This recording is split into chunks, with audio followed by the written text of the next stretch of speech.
And this is quick. This is actually a pretty quick dish to make. Yeah, it takes maybe, if you were to take everything, chop it all up, get it all ready, maybe 20-25 minutes to get everything ready and then start. But what I have in front of me, of course you can't see it right now, is what we call in the biz my mise en place. It's French for getting all your stuff together and have it all ready to go, so all you do is go, go, go. Although I kept a couple things not completed, just to show you some of the techniques that I'm doing so you can do them if you want. So if you haven't had cashew chicken, it's a simple dish. Make it, you'll love it, and you'll probably make it over and over. There we go, there's my mise en place. So all my stuff is ready. I got my garlic, my water chestnuts, wine juice, the ginger, the hoisin, the chicken. What I'm going to do is what's called kind of what's called a bias cut. So what I'm doing basically is I'm cutting at an angle. That just gives you a little more flair looking to the green onion, which is what I normally do. So I'm going to cut basically this would be normally straight on, boom, boom, boom, boom, boom, but we're going to do it at an angle. And this way it just kind of gives it a lot more elongated. You just keep it nice and thin. Of course, it really helps when you have a sharp knife.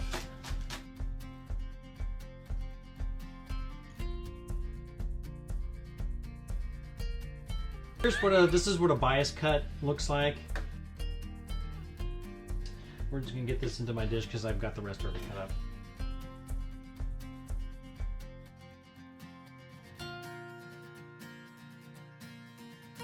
So I got about this is just a hair over 2 pounds of chicken breast. You can do chicken breast, you can do chicken breast and thighs, or just thighs. You can have stuff that's pre-cooked, but I don't think it's doable if you're in a need to really get it done fast, but this is such a fast thing, it doesn't really take long.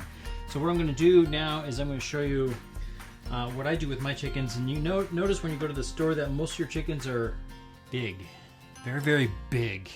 All those growth hormones and stuff. So flat wise, and then dice them up, and I'll show you how I do that.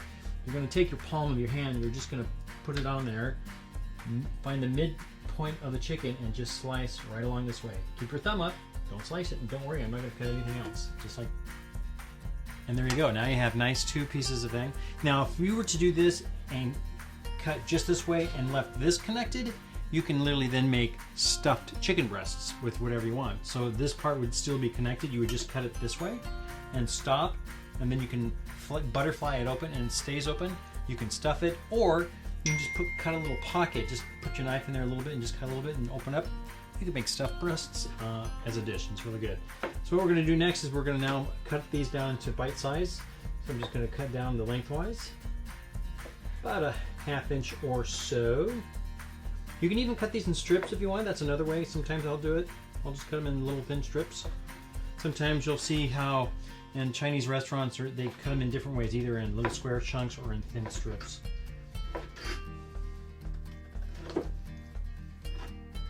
That one got away. And then one more bite there, and then all our chicken is cut. What knife are you using, Sean? This one is called a chef's knife, and I believe this is, if you can break out so this is considered a, that's got a twist in it. So this is a 10-inch blade. So this is a chef 10-inch. So our next thing we're going to do, I just wanted to show you, because this is something, if you do not have this in your kitchen, you gotta have one. Everybody's gotta have one of these. It's known as a zester or a microplane. That's the actual name of these. There are some zesting systems that are like 4 little tiny holes to make big, large zests on fruit, but this one makes it very fine. These are great for ginger, fresh garlic, and all that stuff. You're just gonna take this and you're just gonna go up and down.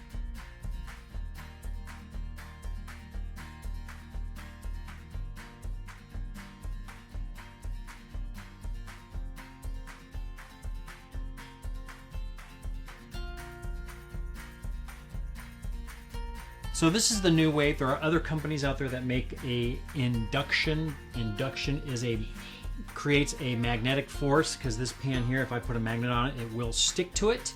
That means it will work. Cast iron also works. It's a little harder to get cast iron to go unless you have a really powerful one because it's so thick it's hard to get it going, but it will work. So as long as it can stick at the bottom, it will work with an induction stovetop. They actually used to make in the beginning a concave style just for woks, and it'll fit right in there. So this one here is a double one. You can get single ones, and of course you can get a full stovetop. Some of the top name one is a what do you call it? Samsung. All right, so what we're going to do, we're going to turn this on to high. Yeah, induction stove better than electric skillet. Absolutely, Kieran, because induction is extremely precise. You can see this high, 425 degrees Fahrenheit. That is how high it's going to get, and it won't get any hotter. If it starts dropping, it brings it right back up. I can go all the way down to low, 100 degrees. This is perfect for melting chocolate. It will not go over 100 degrees. I can even do it in 5-degree increments. So if I want it to go a little faster on chocolate, I can go up and bring it right back down, and it stays there. It will not get any hotter than what you put it at. So induction is extremely precise. But this thing gets hot fast. So I don't like to use max sear. That's almost too hot. So I'm just gonna go high, start.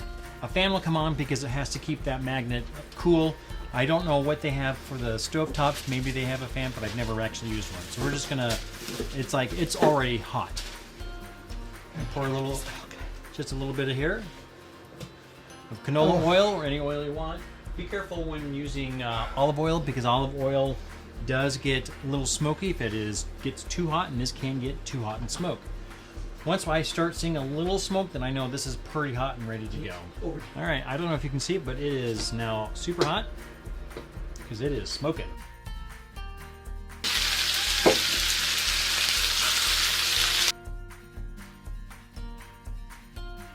We're just letting this cook so it can start to brown the chicken and stuff.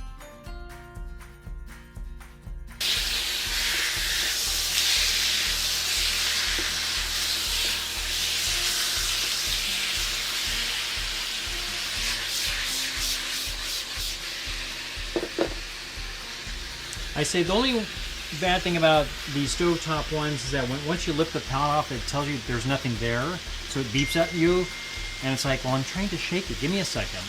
Some will actually turn off, and then you have, or error out, and you got to put it back on and start again. But you know, you get used to it. What I do is that once we're gonna add the aromatics here in a moment, which is the ginger and the garlic. And I'll do that just as the chicken starts getting cooked. I don't want to put it in right away because you might accidentally burn the garlic, because garlic burns very easily.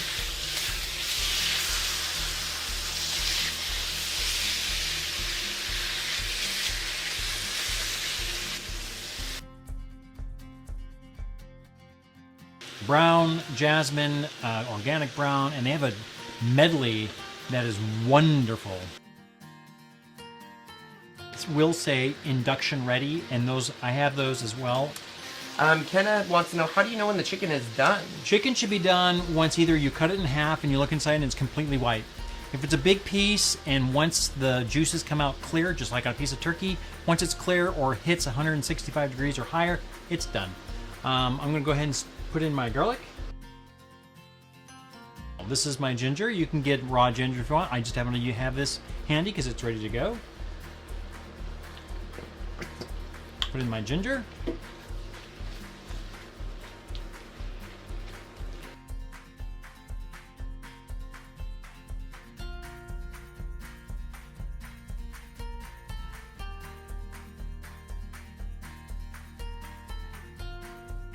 So just a little bit of salt, a little bit of pepper.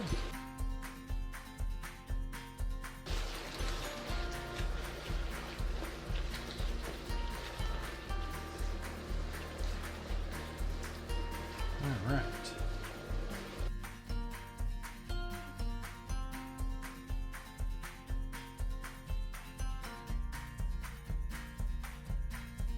The thing about some meats, they cook off a lot of water. So that's the bad thing about some meats and stuff. They add water to it, or it just creates a lot of water. So this is way too much water. So what I'm going to do is that I'm going to try to just spoon this off into a bowl or a cup. I got a bowl over here ready to go. So once that's done, then this should cook up a little nicer. Now, of course, you could let it sit and try to cook off, but then that's too much. I like spice to a point. I don't want it to go to that heat where it's so uncomfortable that it ruins the flavor of everything. I like just enough where it's like, ooh, that's a little spicy, and that's good enough for me.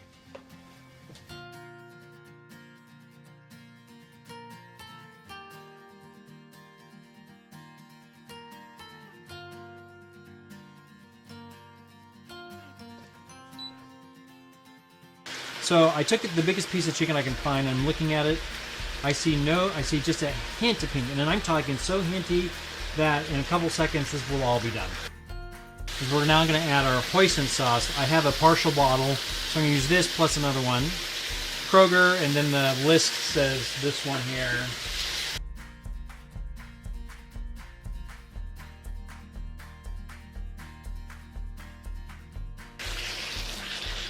So I've got this on high, super high now. Now that it's not, I can put this on super high now. You don't want to do it with pure oil because it gets hot too fast. So that's why when you cook in a wok, you want it super hot anyway.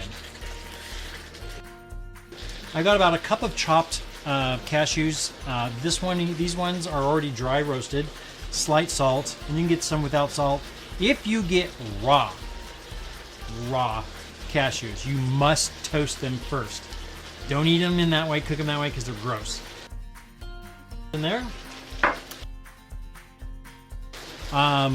This is my chopped. I took one can sliced water chestnuts and then chopped them up in small pieces.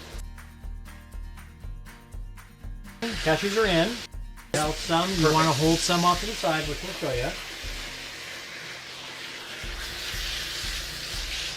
Now the last part is the rice wine vinegar.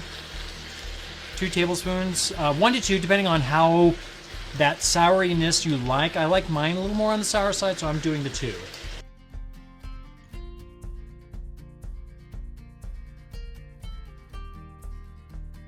Okay, so we've got this coated. This is basically almost ready. He and I both like extra sauce because we like to have it soaked up. This might even have a little more than some So what places. he means by that is this will be served over rice. Yes. And some people want the rice more drier, and they just want the chicken to absorb the flavors and soak in there a little bit longer.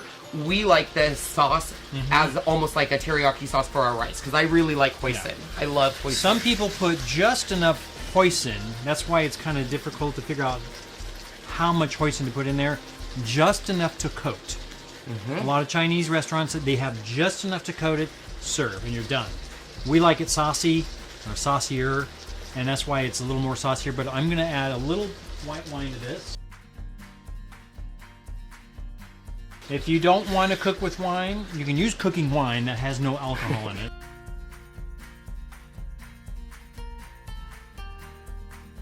If you don't want to use wine, skip the wine, use chicken stock or broth like this. You can use this if you want to make it more saucier. This is now done. I'm going to throw in the last part because I don't want to cook them. This is the weird, some people kind of forget. Green onions are so thin that they cook so fast. So I'm just going to take my green onions, pour them in. Give this a quick stir. And yes, I can do this.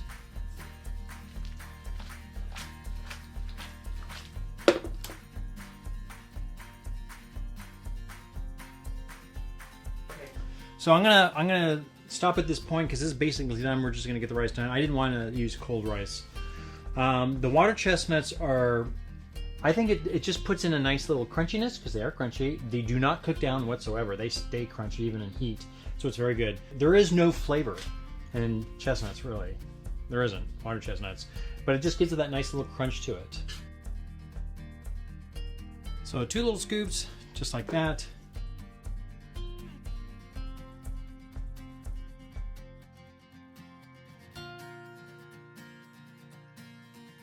Topped off with a little bit of green onion and some fresh chopped cashews. Yeah, I would grab, if I had my... Because my sauce is already thickened up a little bit already. And what you could do, I can just add a little more broth and just make this even more thinned down so I can have more sauce.